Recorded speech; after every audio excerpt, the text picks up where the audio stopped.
Coffee with the Coastie is brought to you by On the Coast Publications, the publishing house for On the Coast families and On the Coast over 55 community magazines on the central coast of New South Wales. Welcome to Coffee with the Coastie. Today I have the pleasure of sitting down with Central Coast local Tanya Green. Tanya is on a mission to help women and couples going through fertility treatments, though has had quite the journey to get there.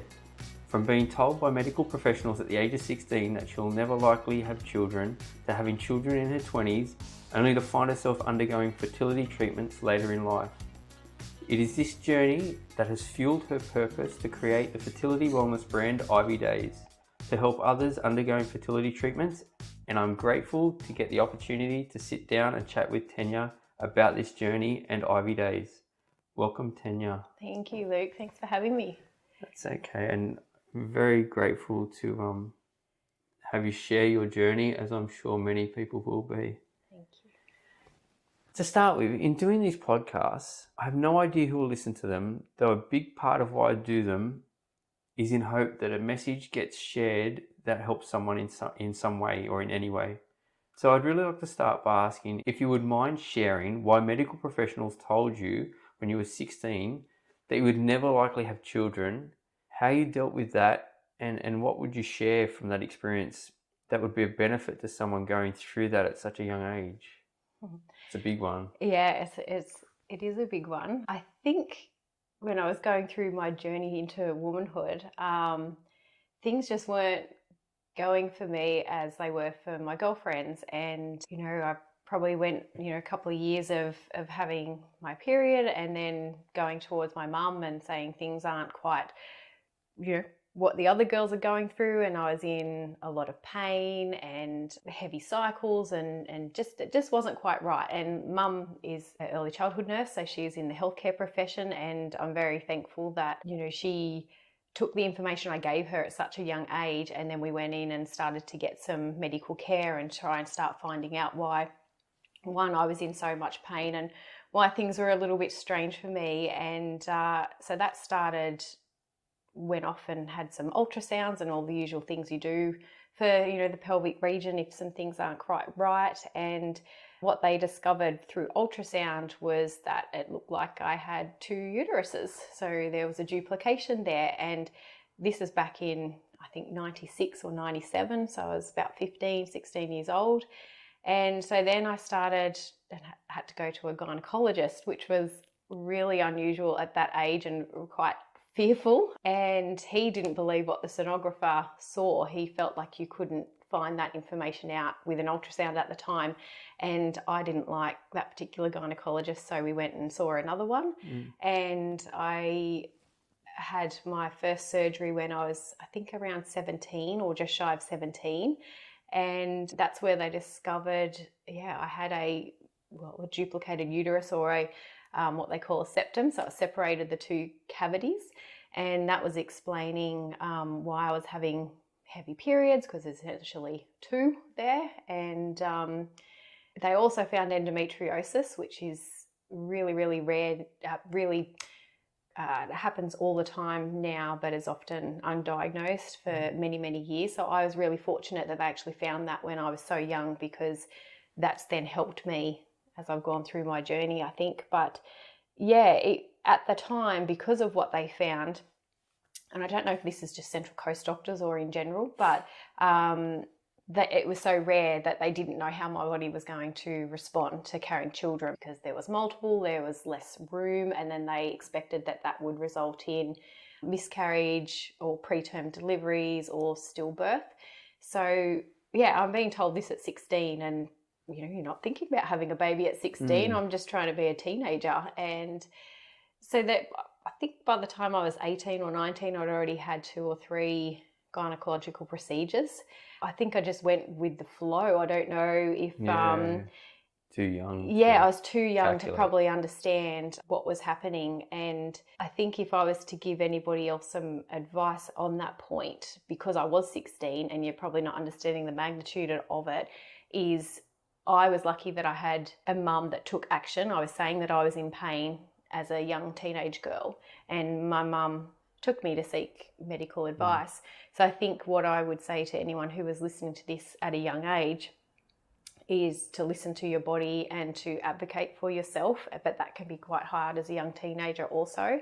Yeah, I think that would be the main piece of advice. If it was someone happening at a younger age, they do know now that so the congenital abnormality that I had, it's occurred while I was growing in my mum's womb. So it happens so it was at that early point. on, like it was already You're born, like as a baby, they would have been able to find it. Yeah, so Yeah. you're born with it. But because it was the mid to late 90s, there wasn't a lot of information. And now, 25, 26 years on, there's a lot more information, but we know now that that can contribute to infertility. And I have had 3 children subsequently with that, but they were always high risk pregnancies because they just didn't know how my body was going to respond. And I remember with my firstborn, I always had high risk pregnancies and was very well cared for by the hospital. And the head obstetrician came in the morning of my cesarean and had a look at me and said, "Oh, I can't believe you've made it here," because they weren't expecting that I would make it to a full term pregnancy. And I've never actually, with having 3 babies, I've never once gone into labour because it's always been very careful, very planned. And the only complication I had with the children was that they were all breech because they didn't have enough room to turn. So So you yeah, must it's really quite feel the fascinating. kicking then during that period. Yeah, and you kind of, my belly was always round, but you could, whether it was left or right, you could almost tell which side it was on.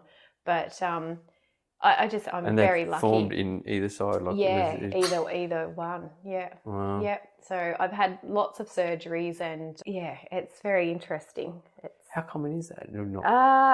I don't know if it's essentially becoming more common now, or whether it's the fact that we now have social media that you're hearing about it more. Yeah, fair enough. I do know, I've looked at quite a bit of literature around it in terms of successful pregnancies, because it can significantly increase the risk of preterms and stillborns, because there's not enough room, from my understanding.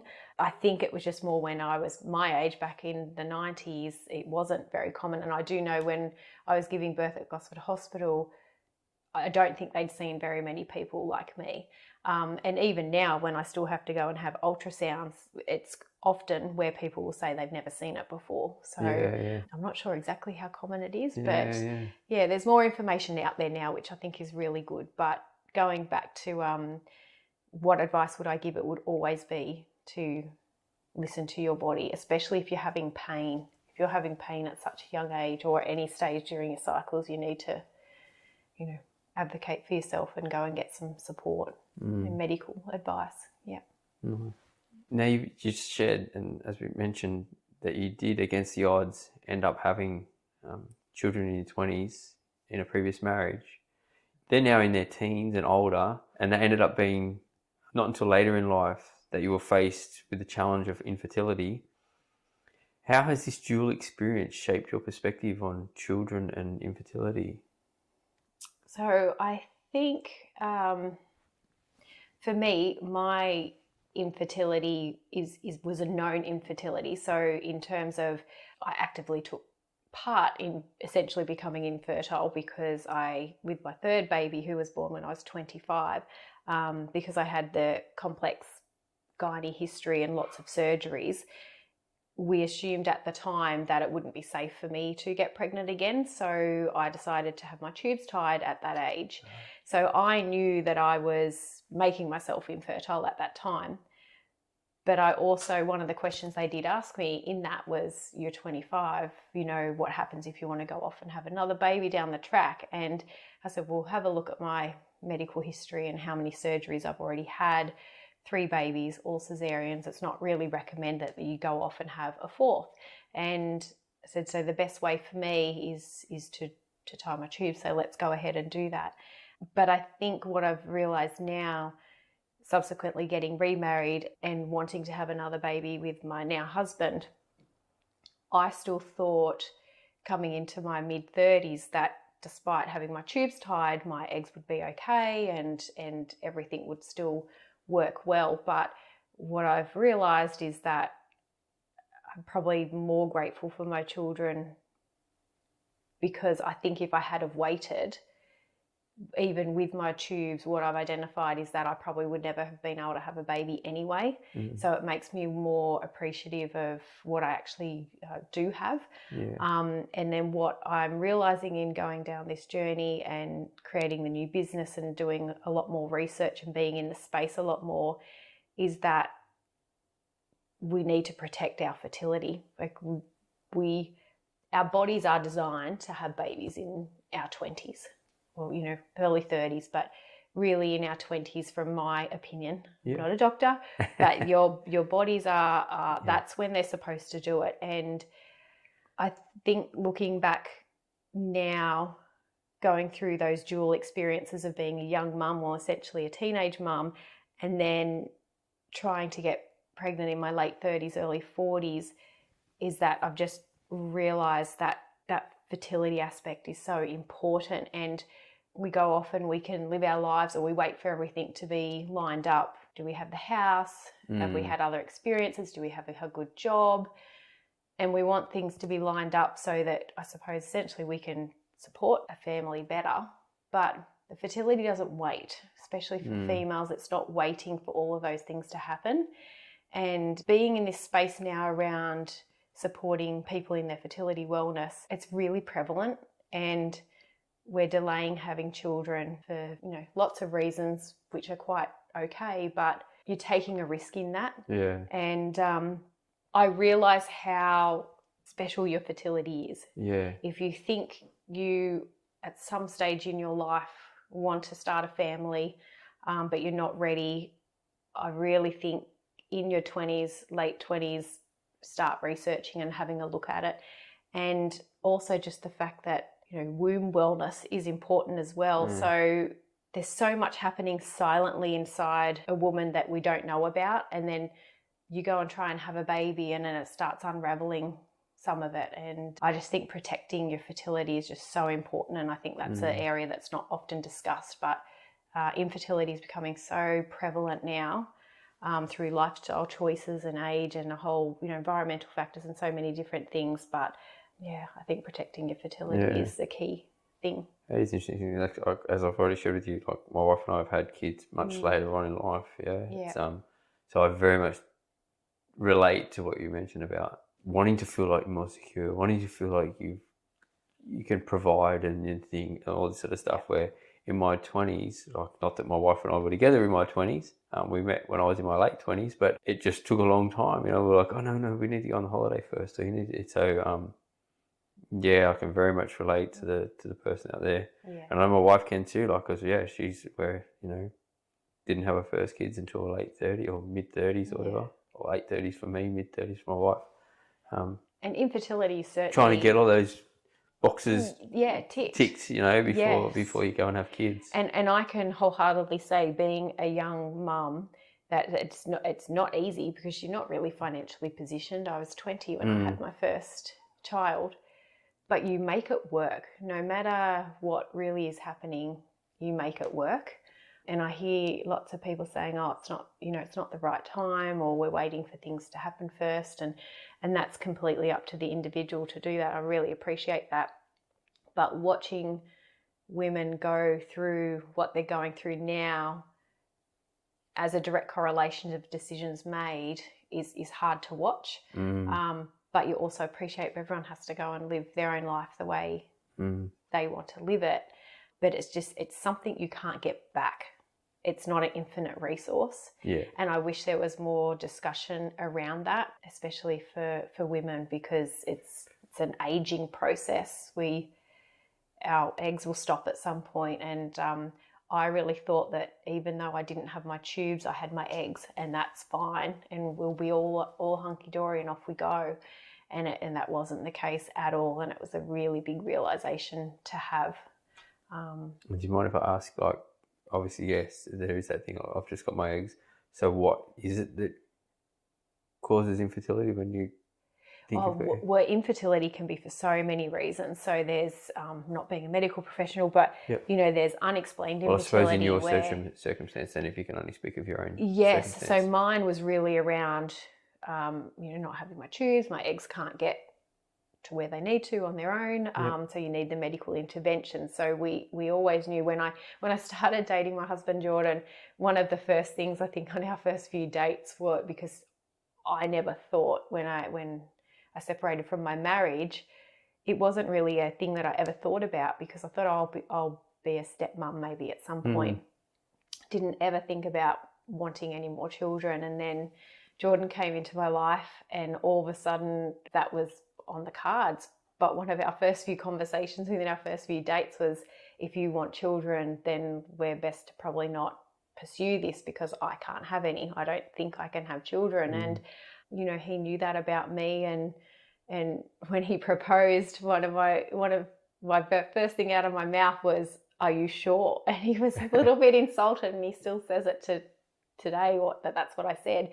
But what I was actually asking him wasn't, is he sure about asking me to become his wife? Because I knew in me saying yes, he would actually potentially be giving up a piece of him in terms of not being able to have a baby with me. So it was actually me asking him, is he sure? Because I won't be able to give him a child. And, you know, even sometimes today I feel like he made that decision prematurely, because a lot of his friends, well, all of his friends at the time had no children, and he was becoming a stepdad to my children, but no one had any. So he wasn't around people that were raising kids. And now, years and years later, people are on their second and third and fourth children, and we're watching all of that unfold. And I feel like sometimes, and it's kind of a sore spot in our relationship on occasions, more from my perspective, that he gave away something. He didn't know that he was giving that away yet, because it wasn't around him. You don't know what you don't know. Yeah. And so that's a hard point for us, where I have a guilt for, well, if he wasn't with me, he would potentially be able to have a baby. And that's something that I've kind of pushed on him every now and again when, you know, we're in the trenches of trauma or being triggered or feeling hurt or sad about our situation. I think, oh, if you only picked somebody else, you have a chance, and you're still young enough.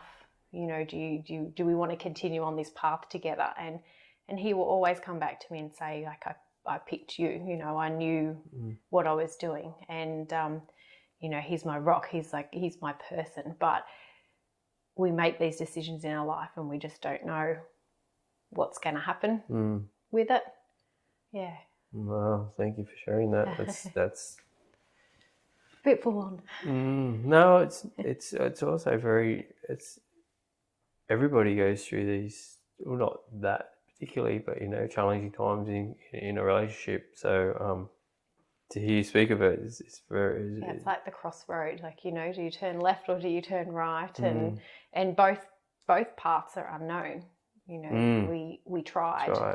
You know, and it just didn't work for us. In the back of your head, you think, no, we'll work something out. It'll be, you know. My next question is pretty obviously in how open and your willingness to share your journey in sort of what motivated you. So you've got a blog called The Naked Wife that you shared your journey throughout your fertility treatment. You're obviously willing to share, but what motivated you to create a blog and go out there and share that? Yeah, well, I think the blog in itself has probably only been live for maybe a year or 18 months. I created it, but I'd never published it. Yeah. It was like my place to go for therapy. And so I would either journal in a book, or I would type into this website that I had always thought I will share my journey, because a lot of people do share their fertility treatments or what's going on in their life through social media, and I wasn't really up to doing that, or I don't feel like I was good enough at social media to do it. So I just started journaling and writing, and that was the place that I did it.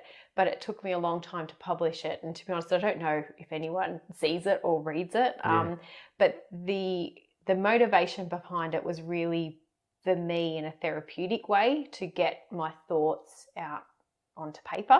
And I just did it in that style because that's how I had always thought that I would let it go out into the world in the hope that it would help people.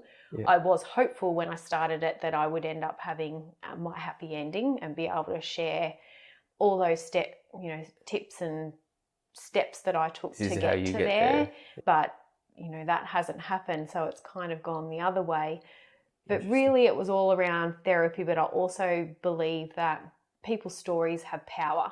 Whenever I'm browsing on social media, sometimes now that I'm starting the business, I'm starting to really watch and analyze how I'm interacting with social media and what made me stop on that post to read it or listen to it or watch the whole thing through. And it's because it does make you feel like you're being heard or that somebody else is going through it. And you think, I resonate with that, whatever that person is showing. And I thought if I could be that for somebody else, and even if it was only one person, then that's worth it. And you don't know that it's for another person or that they're getting something out of it unless they write back into you. But that's really where it was. It was just a place for me to park my thoughts. But I was very scared to publish it because there's all the, I suppose your fear and your ego steps in, and it's like, well, what if my family read it, or other people read, how are people going to interpret it? And there's some of my private but not so private because I'm publishing it thoughts, but they're my deep thoughts. Like when I'm writing it, it's coming from a place of that rawness in the moment. Sometimes I'm writing it retrospectively, so it might be 6 months later and then I have a bit more of a thought about it and then I put it in there. But it's always coming back to helping myself first, because I can get the information out of my head and onto paper, which helps me. And then if I was brave enough to make it go live, which I did do, and someone else reads it, then it may help them. And because my story is very unique, as is everybody's, but I do have a bit of a unique twist on pregnancy and between the two spectrums of being a young mum with the condition that I have, but then also being infertile and going through IVF. If anyone can pick something up from that, then that's worth it to me. So that's why I leave it there. I do sometimes think about taking it down, like I get scared with it being there, but I also think, no, I'm proud of my words, I'm proud of my life, I'm proud of my story and my history, and I'll just put it out there and see. I can only imagine that moment then. You went from private, wherever it was, to public, and how was sleep that night? I think it's. I mean, sometimes I even forget that it's there because I don't write to it often. I just kind of dabble, and there's probably a lot more drafts that I have that I haven't quite refined yet, that haven't been published.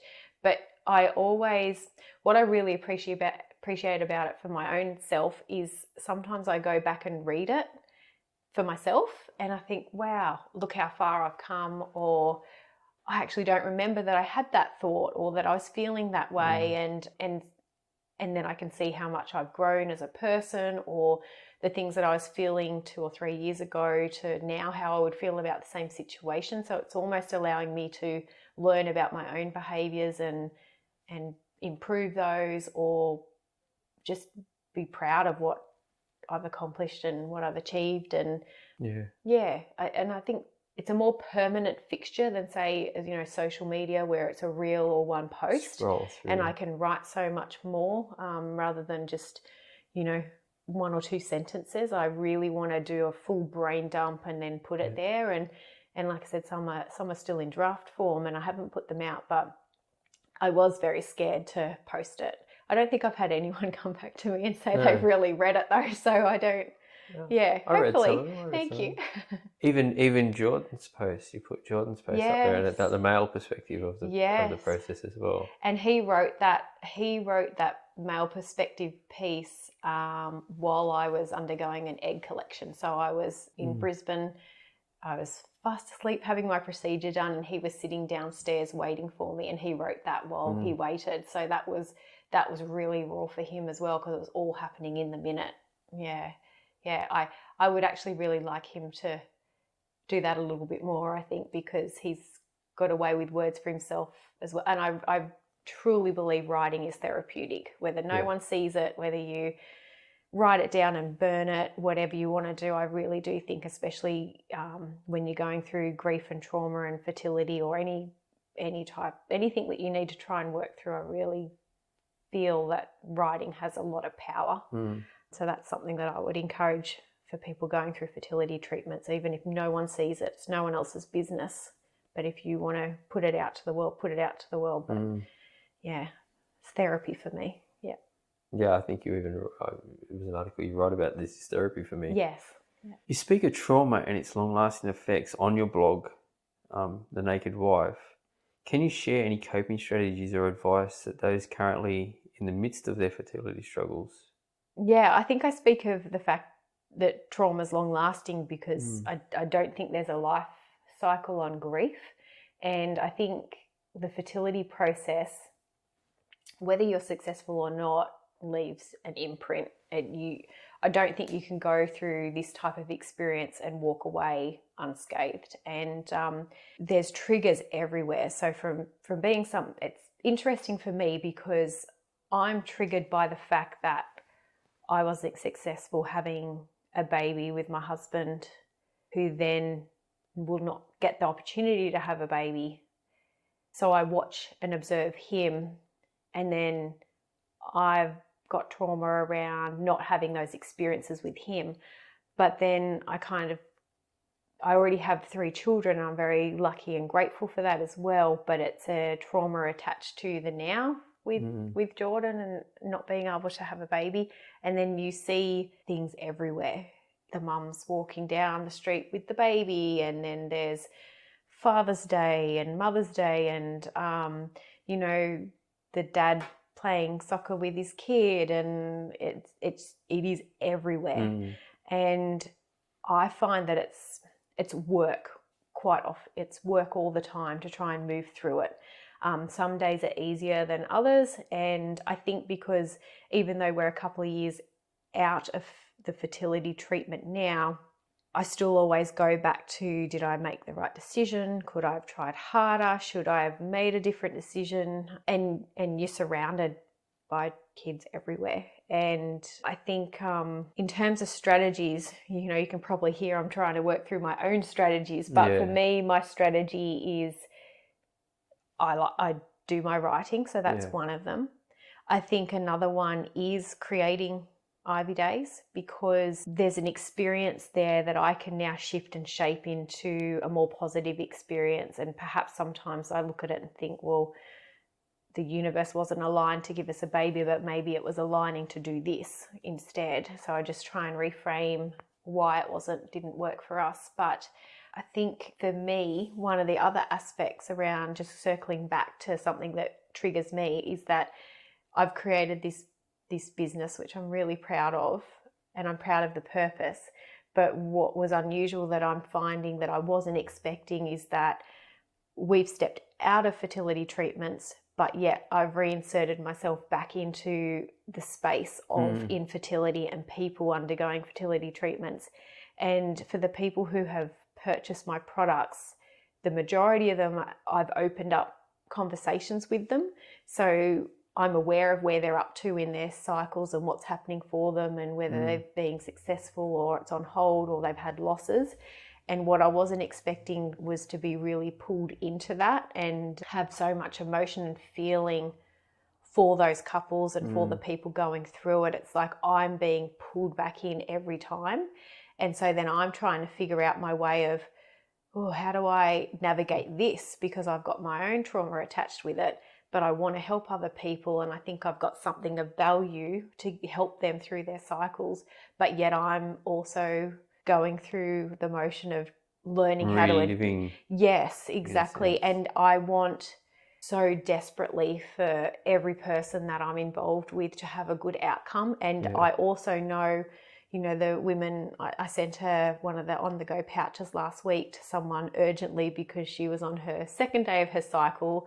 And for people going through fertility treatments, usually day 3 or day 4 is when you'll start injections. So I express posted it to her. But I also know that on each day of what's happening, what potentially they might be feeling like. And it's like I'm being pulled into that. And I've got multiple women going through different cycles at different times. And you just want the best for them. Yeah. And I didn't recognize that I would have that feeling and experience. So I think I have to do some counselling work around that to try and detach, because I honestly just want the absolute best outcome for everybody. It's probably unrealistic, but I find myself really ingrained in everybody's, experiences of it, and I need to try and figure out a way to somewhat detach from it. I think there's going to be some strengths in that, where then I can offer a really good level of support separate from just a stock standard consumable. And it's this business is very heart-centered and purposeful for me. Yeah. But then there's going to have to be a distinction between this is the business that I'm running and this is my purpose, versus the emotional toll that it's going to take to keep going. And that's something I wasn't expecting when I decided to start the business. Yeah. Wow. I don't know if I actually answered your question. You did. It's after six attempts at IVF, you decided to end fertility treatments. You've written about the wrestle with that and how you still wrestle with that to this day on your blog.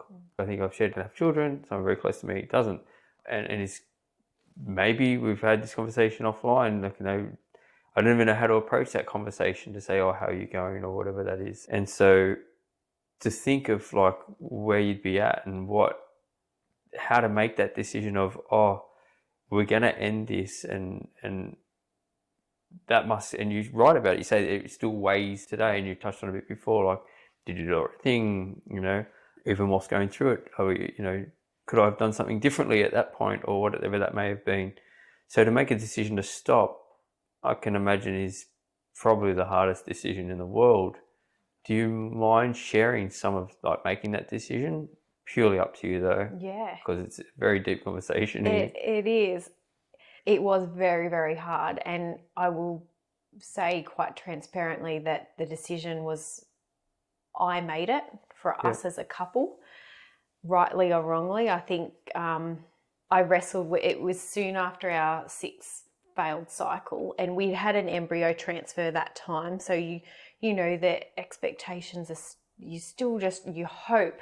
So with everything in your fibre, you just hope that it's going to work, and you wait, and every day that goes by, it is, you hear it all the time. People say it's a roller coaster, and it just really is. And the emotions can shift and change in the matter of minutes. I'm assuming that you're injecting yourself with some sort of something that's changing your emotions and changing your... Well, I think there is that in terms of the response that people might have to the medications, and that can be very, very different. For me personally, I felt like I handled, I don't feel like my mood as such changed too much through the injections.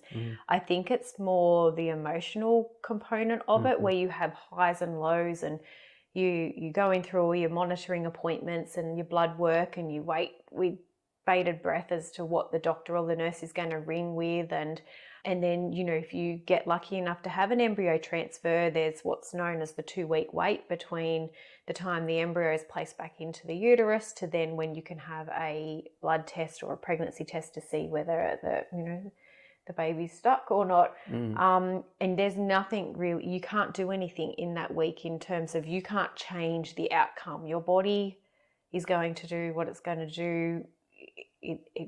There's nothing you can do. And waiting for all those different variables to take place when it's a process where you really have minimal control. You can control what you're eating, whether you're exercising, all these elements. This is a really uncontrollable aspect of your life. And we got to the stage where, we had 6 goes at it.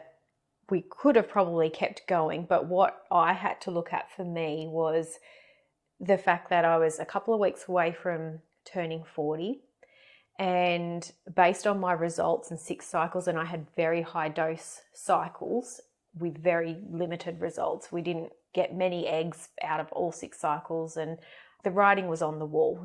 The doctors were saying, look, your best chance is an egg donor. And whilst I did go down a path of investigating that, which is a whole other add-on as well, I had to recognise in myself there were various elements for me, because I wasn't yearning to become a mother, because I am one. I have been lucky enough to have 3 children. what I was yearning for in this whole process was to have this experience and have a child with my husband who doesn't have a child, to be able to do that together as a couple. And for me, looking at an egg donor, it was an option that I explored, but when I sat with my feelings, I had to pause and think, I've already been a parent, an active parent, since I was 20. I was approaching 40, and an egg donor doesn't just happen overnight. There's a whole process. Possibly have to go overseas, or you need to develop relationships here in Australia where it's altruistic, so you can't pay anyone for an egg. You have to, it's not simple. Mm-hmm. It's a big process in itself. And so then in considering that, I thought, well, there's a good few more years. And then what am I, 42, 43, 44? We don't even know if an egg donor would work for me because I've had so many surgeries. I don't know if my uterus is capable. What if we go through all of this and it still doesn't work? But most importantly, I had to sit down and think I would be maybe in my mid-40s, already a parent since I was 20. If we got successful, then I have to actively parent for another 20 years, and there's 40, 45 years of my whole life. When I say active parent, I've got children that I'm responsible for, that I care for before they leave the home. And that to me was just too far. Like, I had to realize my own limitations, and that was one of them. And then with the egg donor option, I had to realize that because I am a mum and I have had children, I realized that, it was important for me for any baby had a genetic connection to my 3 children. That was one important area for me. But I realized that if I went down the egg donor path, however long it took, I would actually only be doing that for my husband and not for myself. And then therefore, if I was thinking that way, that's not beneficial to the human being that's being created. Because I think there's another whole aspect of, there's always a baby involved here that, will be here. And I didn't think that was fair if I wasn't going into it wholeheartedly. So I recognized that as a limitation for me. And so, I got the courage, and my husband and I sat down and I had to lead that conversation, because I feel like we would have kept going if I had have said yes. But I couldn't. I had to realize where I needed to stop, and that was it. But in that stopping and making that decision, it meant that if he was with me and we would be life partners, for the rest of our lives, he would not have his own child. And that's where my decision is hard still to this day, because I made that decision for me, but I also made that decision for us as a couple. And he really didn't have a choice in that, because I had to say, no, I'm not prepared to put my body through this anymore. And no, I'm not prepared to explore any other options at that time. So that burden still weighs quite heavily on me, where I feel like I took that away. And I'm pretty safely assuming that I think many women or men, when there's one person that's potentially the infertile out of the couple and the other person is fertile, and you're trying to do it as a couple, it's really hard, because you wanted something so desperately together, and then you have to recognize kind of the writing on the wall and the science, and it wasn't working for us. But there's always the what if. What if I had have done this? What if I continued? Should I have tried one more time? And that's the work I still have to work through, I think, because I don't think it ever leaves you. I don't think it will ever leave me. It does take me back, though. The first thing that comes to my mind from I can see the amount of pressure you put on yourself, though. You did ask me at the beginning, are you sure? I don't know if we actually spoke about that before we were having this conversation recorded, or after. During.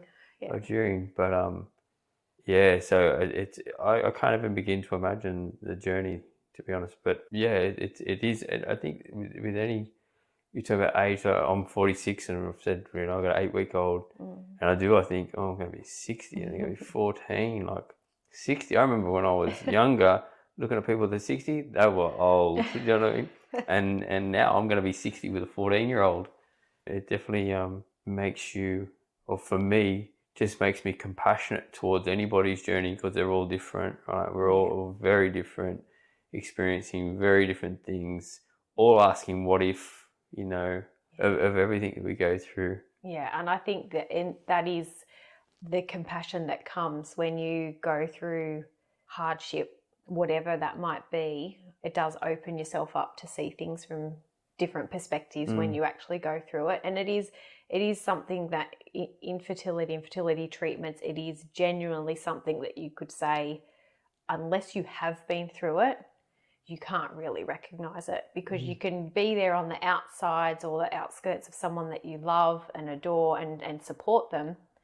But until you're right in the thick of it, it's very hard to explain. And it is something that I think that's why I'm uniquely placed in a way to create this business, because of that. But also I feel like a bit of an imposter as well, because I have had children. So it's like, well, how do you separate those two? But it doesn't need to be separated, because it is my story. And I can bring all that experience into this. And I suppose it's whatever I do, I bring all that experience into it. But yeah, you create, compassion around many different aspects when you experience things in your life. Yeah. Yeah. And that, as you say, that's exactly right. And that sort of brings me to my next question. So as painful, no doubt, as your IVF journey was, going through your blog once again, I read the line that you wrote, I could not be more thankful for the challenges thrown my way. Why? Because my mess is becoming my message. This message, no doubt, as you've already mentioned, is Ivy Dayz, and your mission to now help other women go through IVF. Can you recall the exact moment that made you think, like, I need to create something to help other women go through this, and that form into Ivy Dayz as it is today? Yeah, I think the first thinking of Ivy Dayz came about when, for my very first cycle, we did it here locally, and I hid away from the world, and I hid away from Jordan as well. He didn't see me do any of my injections. I closed the door, I didn't let him in, and that's probably one of my regrets, biggest regrets around that is, I was so unsure. I've not given myself an injection before. We just were so naive and didn't know, and you don't know what you don't know, so that's understandable. But I hid away, and then that very first cycle, we only got a few eggs and none of them fertilized. So we thought, we just have to get to day 5 embryo status, and not thinking that we wouldn't even get to day 1. And so the next cycle we had, I wanted to do something differently, because I knew I didn't really care for myself the way I should have. I knew I let my mental health slide. I hid away. I didn't let him be involved. That was hard for him, that I didn't recognize at the time. But we also, I wasn't happy with the local clinic here, and I actually ended up Googling my condition, because a lot of the doctors here actually didn't support me trying to have a baby because of my condition and all the gynae surgeries I've had. And I ended up finding a doctor in Brisbane who specialises in the type of uterus I have. So I basically cold called him, which, being in the hospital environment in a previous working career, was like, you don't do that. You don't direct call or direct email a doctor. But I did. I emailed him directly and gave him a brief rundown of my condition, and I asked him if we were really willing to travel from New South Wales to Brisbane, would he become my doctor? And he said yes. And so we travelled up and had exploratory surgery with him. Well, I had exploratory surgery, and he gave me the all clear with all the testing to pursue IVF, and he felt that it was safe for me. So he became our doctor. And so then really this is where Ivy Dayz has come from, because we were travelling doing IVF. And what I realised is that I was picking up all my medications, and I was like, I've got to get on a plane with these. How do I take all my meds on a plane? And then I started searching for things that would allow me to take my meds with me, and nothing existed. And I was asking the pharmacist, what size cooler bag do I need to transport my meds on a plane? Can I even get on a plane with meds? So we travelled up to Brisbane, and I think I put it in a 30-can Coca-Cola cooler bag with ice packs packed in it, and then off I went. And I was like, there's nothing here to support women who need to take these medications with them. Granted, I was traveling interstate. Not everybody has to do that. Yeah. But I started just exploring what was available and realised there was really nothing, and just parked that decision, like that idea, for a moment, because I hadn't yet fully gone through that cycle too. But the moment really Ivy Dayz did come into clear focus was it was January. We went to watch a cricket game at the Gabba, and it was a really hot summer's day, and I took an oversized bag with a huge Sharps container and an ice pack and all my medications, and I think I had to do 3 injections that evening. And going through security where they're checking all your bags, and I think I've got needles galore, a Sharps container, are they even going to let me in? And the male security guy said, I very quietly said to him, oh, look, I'm going through IVF. I need to do some needles in here tonight. Here's all my medication. And he called over a female security guard and said, can you speak with her? She gave me a wink and said, go on through, and said, good luck. And it was that injection in the filthy female toilets while all the activities were going on. And here I was trying to set up my little station to set up 3 injections where there was nowhere to hang my bag. It was just really challenging situation. And then that became very overwhelming because it was hot, it was sweaty, it was loud, it was dirty. You have to, disinfect the vials, and you disinfect your belly, and, you really want a better environment to be doing it with. But what was critical for me during IVF, because I locked myself away first cycle and didn't care for my mental health, when we went to Brisbane, we almost made a holiday out of it. Let's enjoy ourselves. Let's try, and this is a really challenging time, so let's look at the good of this situation. And so we went out to dinners, and we did over-the-top golf and went and watched the cricket game. But that all meant that all my meds had to come with me everywhere I went.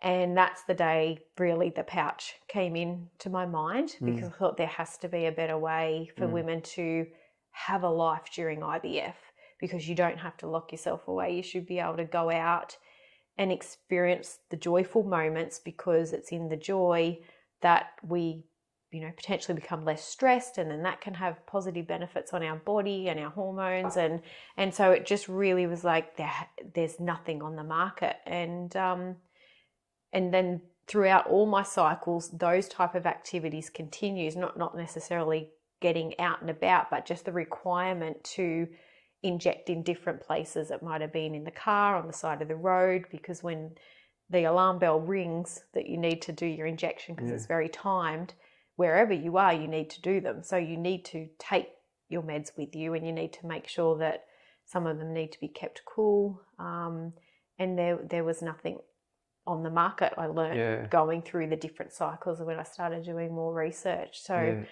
that's when it really came into focus for me. But that was January of 2020. Yeah.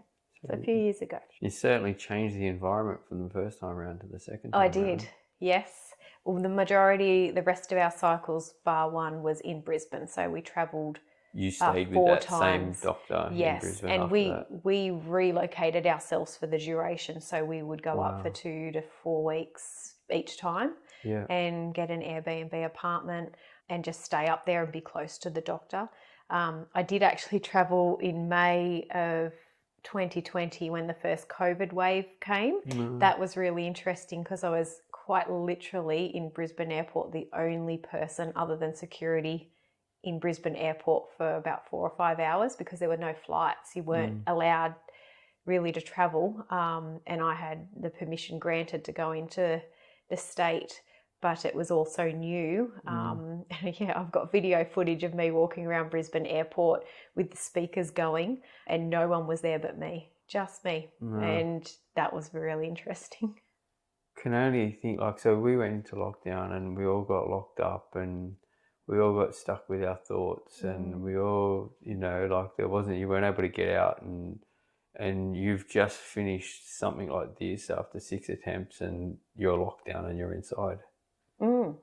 That must have been quite on top of everything else. You've actually got time, you're stuck, or did you get busy during COVID, at the beginning of COVID? Well, I think for a lot of people when they were going through COVID and fertility treatments, because they actually stopped doing a lot of fertility treatment procedures. During that time? Yes, because they had to Right. redirect and refocus healthcare to, Right.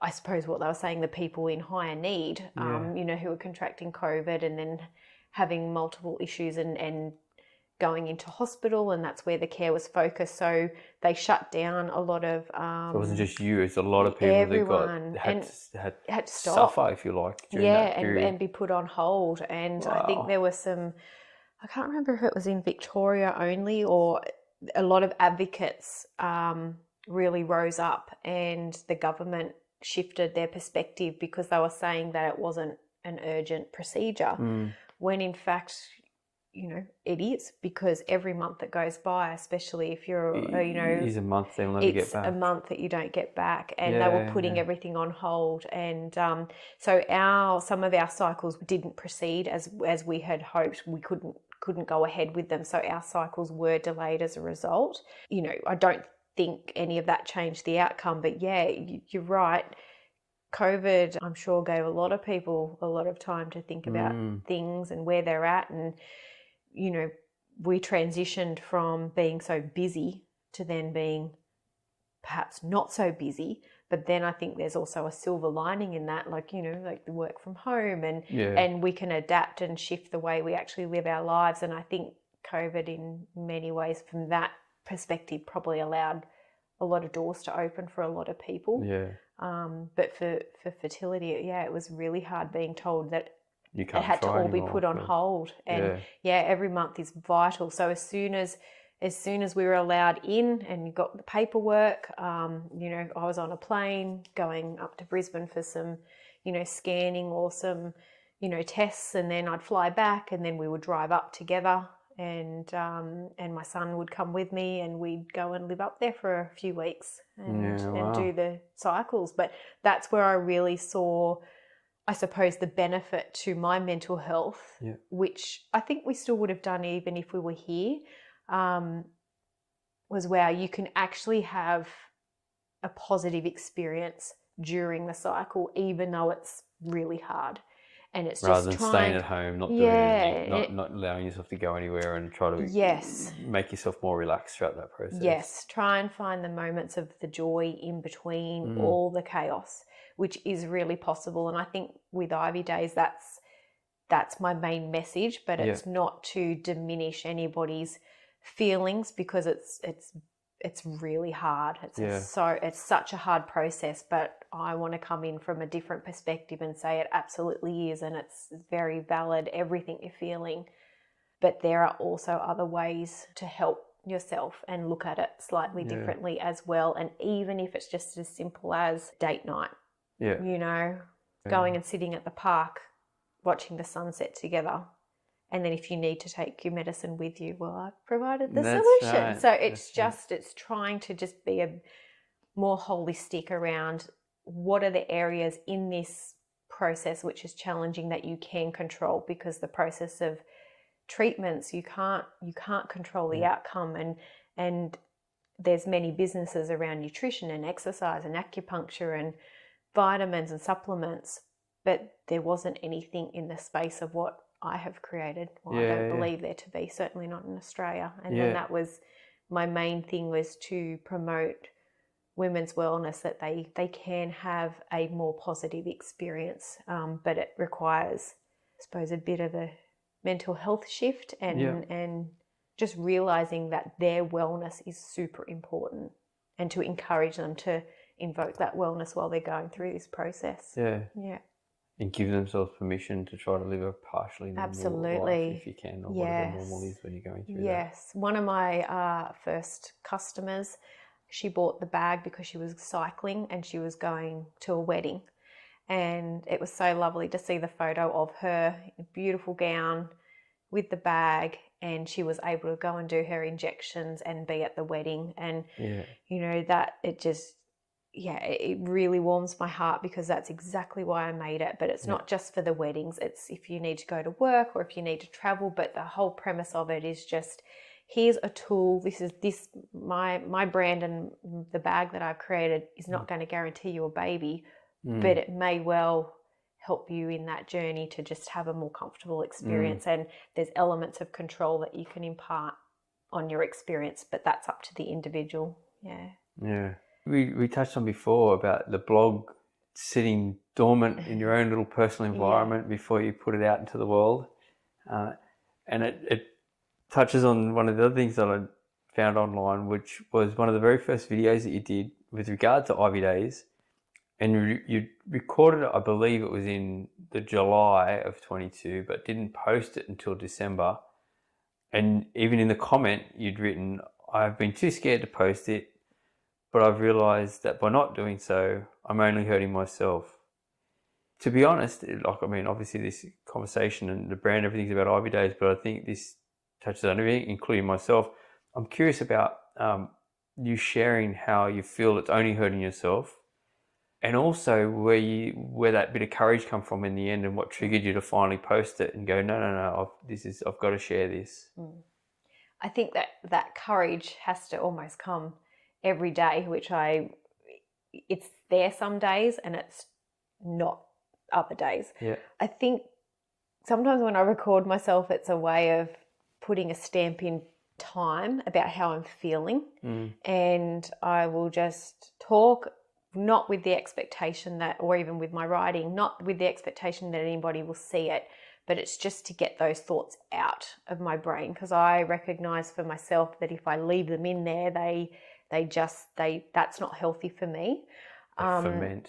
Yeah. Or I go around in circles and it's just not the best practice for me. And I think, I don't know, maybe the trigger for that particular point in time was the fact of like, oh shit, I'm gonna have to put myself out there. I'm planning to launch a brand, because at this point the brand wasn't launched, but I had just started dabbling in the social media spectrum.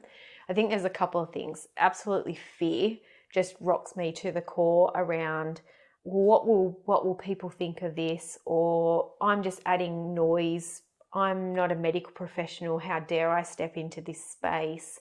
There's all these things that say, no, I'm not good enough to put my content out there or create this business or to share tips or tricks or things that helped me, because I'm not a medical professional. And that comes in really strongly because I worked in the healthcare industry for so long that I feel like it's not my place to say that, or I might say the wrong thing. But I always know inherently deep down that when I'm not doing it, it's always because of fear. And I have to overcome that by doing the posting. So you need to take that step forward to overcome it, but that's the thing that's stopping you. But then you post it, and it might not even be the post, it could be something else in your life, and then you retrospectively look back and go, wow, that happened because I took an action on something that I was fearful of, and if I didn't, then maybe that wouldn't have happened. But it's constantly reminding myself about that. And I don't know what the trigger was in that particular time, other than the fact that, like, my husband's probably saying to me, you're going to have to start putting stuff out there. No one's going to know about your brand, and you are in many ways the brand, because it's your experience that has created it, and it's your story that's going to resonate with people. But I am very fearful that people will think, I'm taking advantage of a difficult situation, which it is not that at all, because I'm injecting myself right into it when I'm quite traumatized by my own experience. This is a very heartfelt business for me.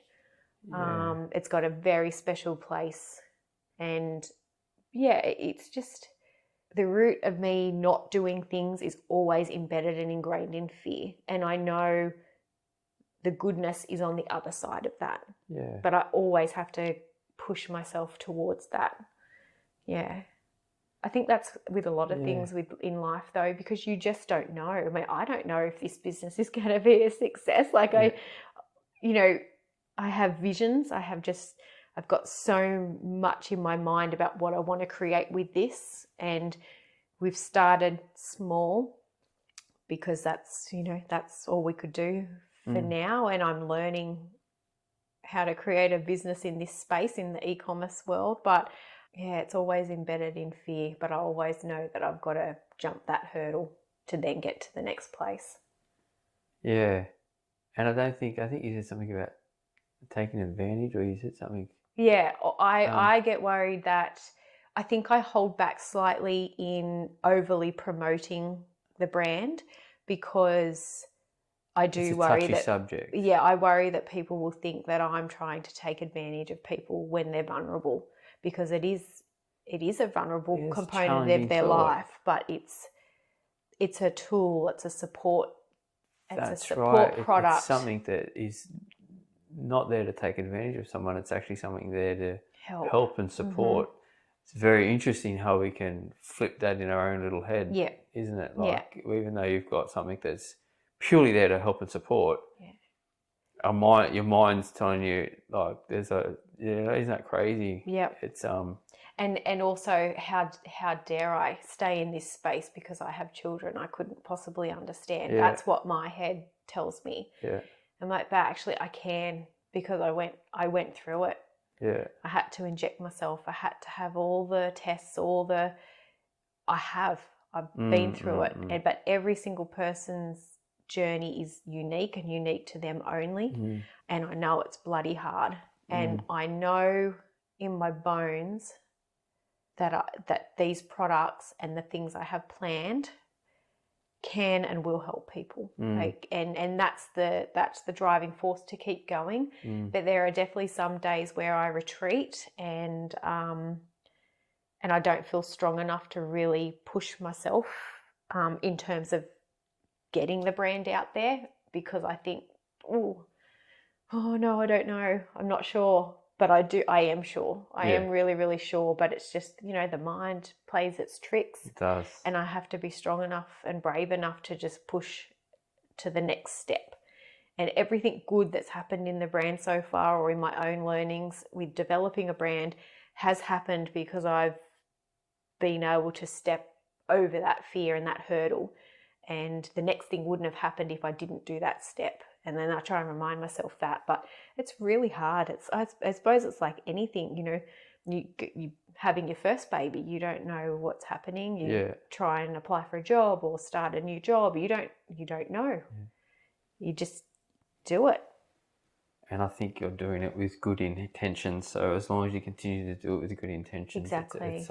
And I really hope that is on display. I hope as brand awareness happens, and it's my sincere hope the brand does really, really well, that will always be evident in any of my communications. And and I think that brings me to the next question, that is evident in the second video. That there was there's these two videos that are on social media that stand out. The first was that you held back for a little bit before posting it, and the second one is the evidence of the emotion that's put into this. Is with your first sale, and the woman's name was Brittany, and it's an emotional video, though it's also a very inspirational video to know that that's what's gone into it. As you can see, you've put everything into creating Ivy Dayz. So what is one of the biggest lessons that you've learned along the way in creating Ivy Dayz to get to that first sale that made that so emotional?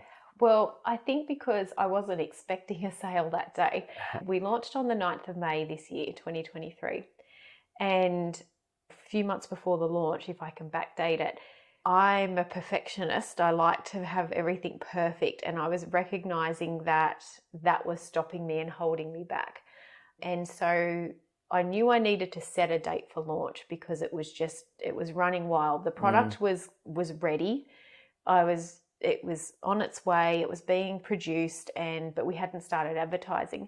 So I decided to launch on the 9th of May 23, because on the 9th of May 22, I sold my previous business. Yeah, so, and that was, a bit bittersweet. So it was like, right, 9th of May, sold one, 9th of May the following year, started another one. So I set that date a few months ahead of that time. And then that was my go live date. So that was the day the website was going to launch, but we had no product imagery. it wasn't ready to be advertised yet. We only got some products, photos taken the week or so before. So we had done no advertising. So there was no expectation of a sale. In my mind, it was about just get the website up and we'll try and build the brand from that.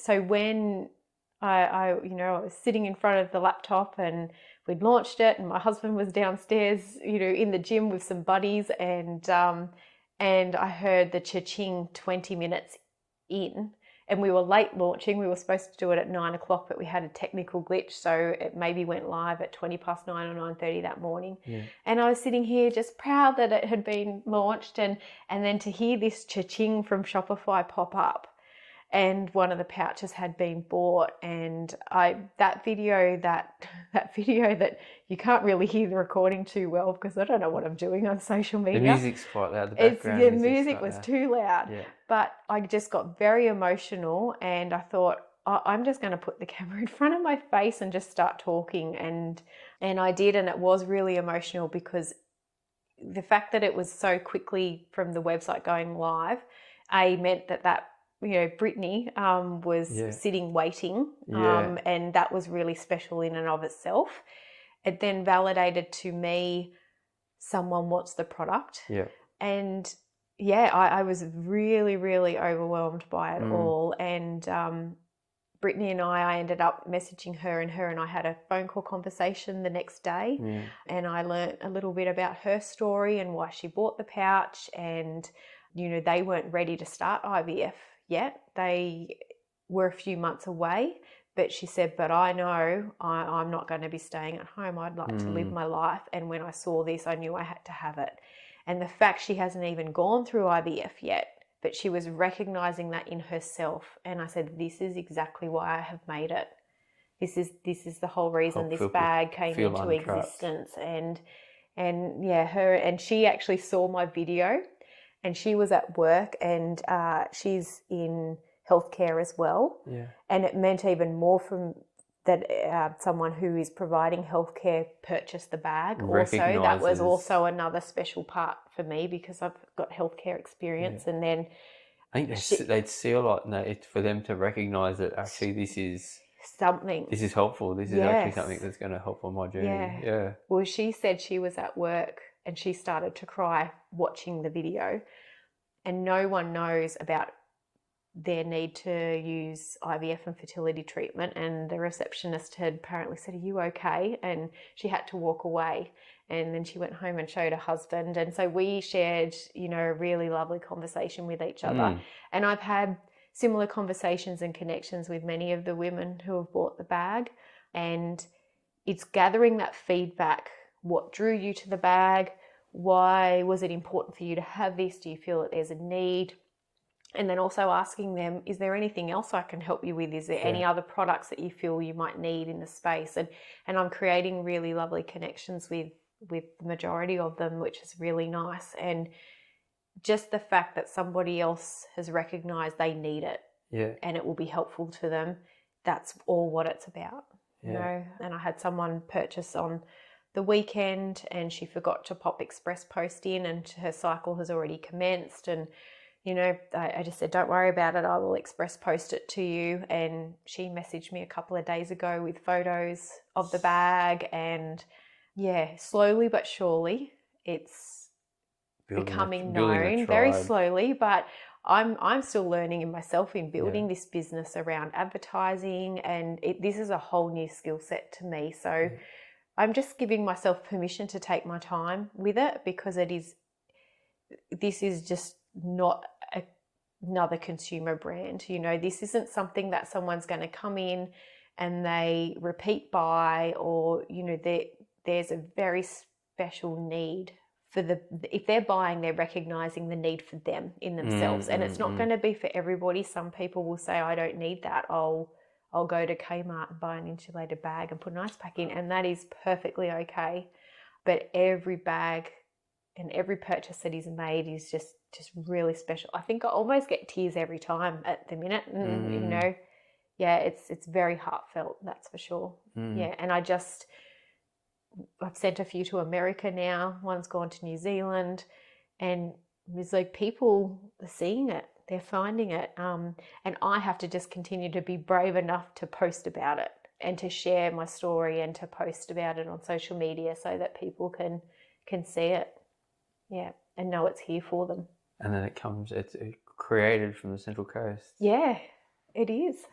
It is. And to be honest, that's having like young kids on the Central Coast. And as I've shared with you, like only been on the coast for 6 years, and bringing kids up on the coast and getting involved in this sort of stuff, part of doing this podcast is to make my kids realise that one of the things we come to the coast was, are they going to get the same opportunities they're going to have in Sydney, or all that sort of stuff. So it's always good, and this is what I like to highlight and interview people like yourself, is to highlight that it doesn't matter that anything's possible, even coming from the Central Coast, and that's what I want to instill in my children and anybody living here. So it's always good to hear, and that's why. Yeah, definitely. So it's always good to see that postage from the Central Coast, from Wombrel to the US. South Carolina, I think my first US one went to. Yep. Yeah, that's awesome. So as you mentioned, the product that you created and sold in that first video is the on-the-go pouch. I've looked at the video, and obviously I have no idea about IVF, but I can see it's constructed. There's a lot of thought gone into the design and everything for that pouch. What was the design process? Yeah, well, many prototypes. Yeah. But I think for me, the main key thing was that it was around giving women something that was practical and supportive, but with anonymity, because you know, if you're wanting to go on date night or go to dinner, go hang out with your girlfriends, go to the movies, or whatever you want to do, but you might need to inject medication, you don't want people necessarily seeing all of that. So I knew that I wanted something that was convenient in a handbag-ish style design. So then that kind of gave me a guideline for, all right, well, what would the potential measurements be if it was a handbag design? But then it was all the internal elements of what type of medication might need to go in it and what size are those medications. So there was many prototypes around the internal structures of it, which features, some straps and some Velcro areas and enclosed spaces and mesh areas so that people can put a variety of things like their antiseptic and antibacterial wipes, and then you have needle tips. And so I already had all my medications here, so I knew certain sizes of things, but there was definitely a design process around what all that looks like and where can it be placed. And really I started off just with a pen and pencil around what I thought I would want. And then actually I ended up going into Smiggle and looking at Smiggle, children's pencil cases, because they have the little Velcro, pens and pencils go into it with little zips and compartments. And I took lots of imagery of those styles to try and get a feel for size. So that was one element of the design process, but it really was pen and paper, and then putting it into, we had connections with a manufacturer already, so showing them and telling them what I was hoping to achieve. I knew there had to have an element of insulation to keep the medicine cool. Some medications need to be kept cool, others don't. So it has the option where, you might use the ice packs that are provided in the bag, or you might not need to. But the testing component of getting the insulation correct was quite challenging, because I wanted to make sure that it didn't get wet on the outside. So a lot of the prototypes had condensation as the ice packs were melting. So that was no good. So it was changing up the material and the type of material that was being used. One of the tests that we did, I have a temperature logger tester that tests every 3 minutes the temperature of wherever you put the logger.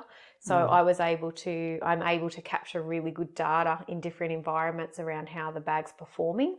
And one of the prototypes, it went to -5 degrees for 2 or 3 hours, which would freeze the medication. So I knew the internal structures had to shift, and went back to the manufacturer, and we worked on that for a little bit more.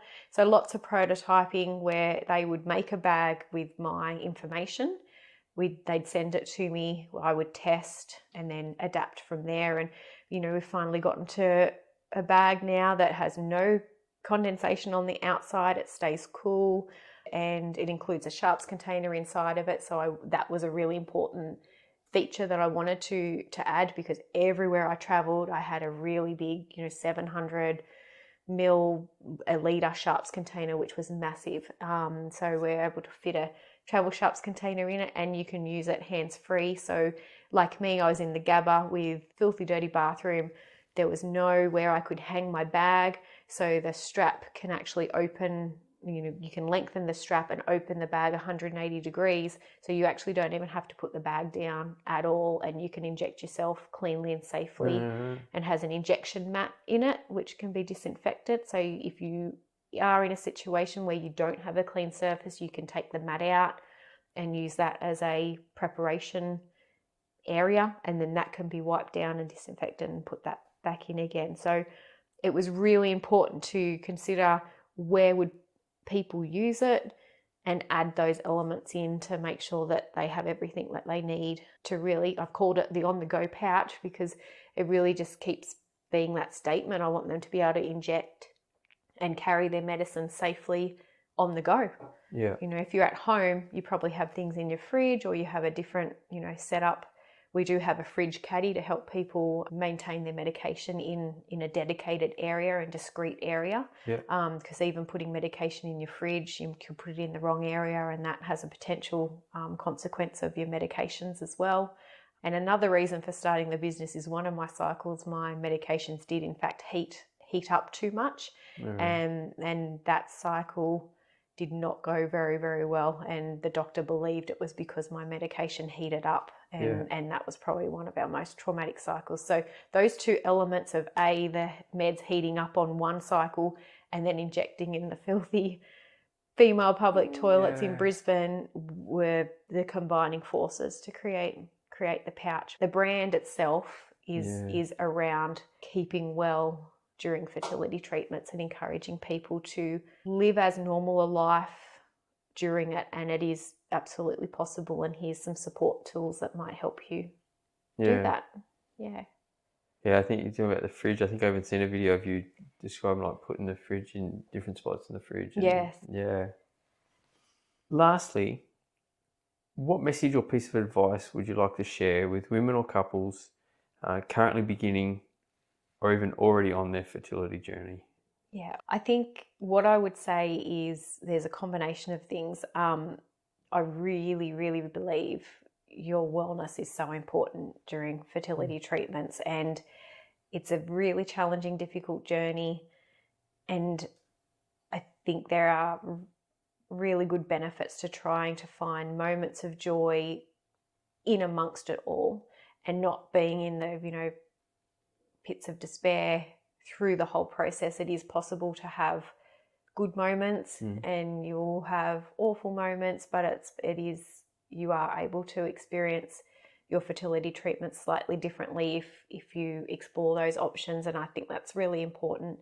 I think counselling is another aspect that's really, really helpful, together with your partner or on your own, and that everybody that's involved in a partnership has that opportunity to do that.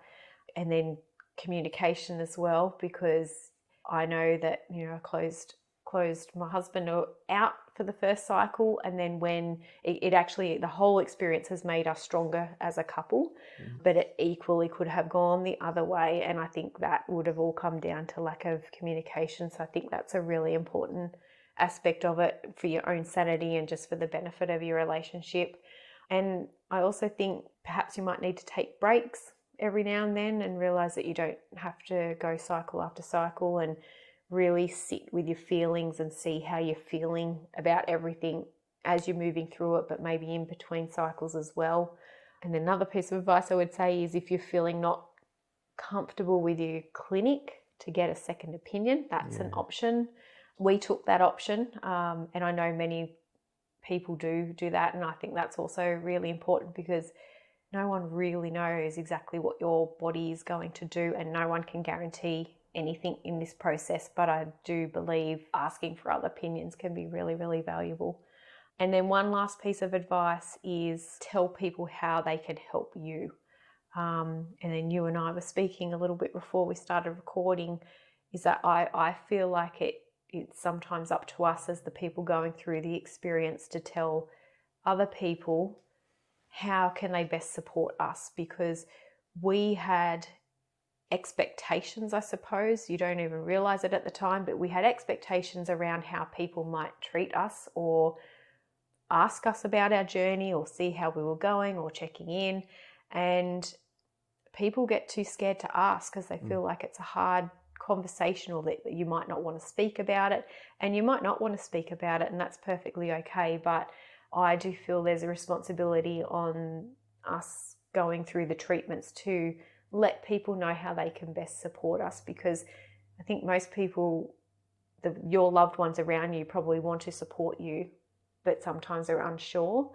And then we almost expect sometimes that they will know how to support us, and then there's a disconnect there. And then I think that can add to what's already happening in the situation of fertility treatments and experiencing infertility. But I think it's we can all help each other, and so I believe, we can tell people what it is that we need. And if that means, no, I don't want to talk about it, then you let people know that you don't want to talk about it. But if you do want to talk about it, let people know that you're open to talking about it, and go from there. But my main thing is especially directed at women: just really care for yourself and love yourself, and know that it's not your fault. Your body's not failing you, and you're doing just the best that you can with what the situation is. And love yourself, and love your relationship, and try and protect that, and just do the best with what you can at that moment, and you can change your mind, change your mind if you need that's to. Right, yeah. The decisions you make today aren't necessarily tomorrow either. You can, just be kind to yourself. Yeah. Well, Tanya, thank you for sharing and sitting down and talking to me about IVF and your business and all of that, and being so open with me. Like at the end of the day, I know I've read your blog, I've read a fair bit about you before coming here, but I just want to show my gratitude for being so open and sitting down and having this conversation with me, a stranger, about something it's so personal. So thank you. Thank you for the opportunity. And also thank you for what you're doing to help other women and that throughout this journey of fertility. If anyone would like to know and find out more about Tanya and Ivy Dayz, you can go to ivydayz.au, or simply search Ivy Dayz online, Ivy Dayz with a Z. Thank you, Tanya. You're welcome. Thank you for having me. Thanks, Luke. Coffee with the Coastie is brought to you by On the Coast Publications, the publishing house for On the Coast families and On the Coast over 55 community magazines on the central coast of New South Wales.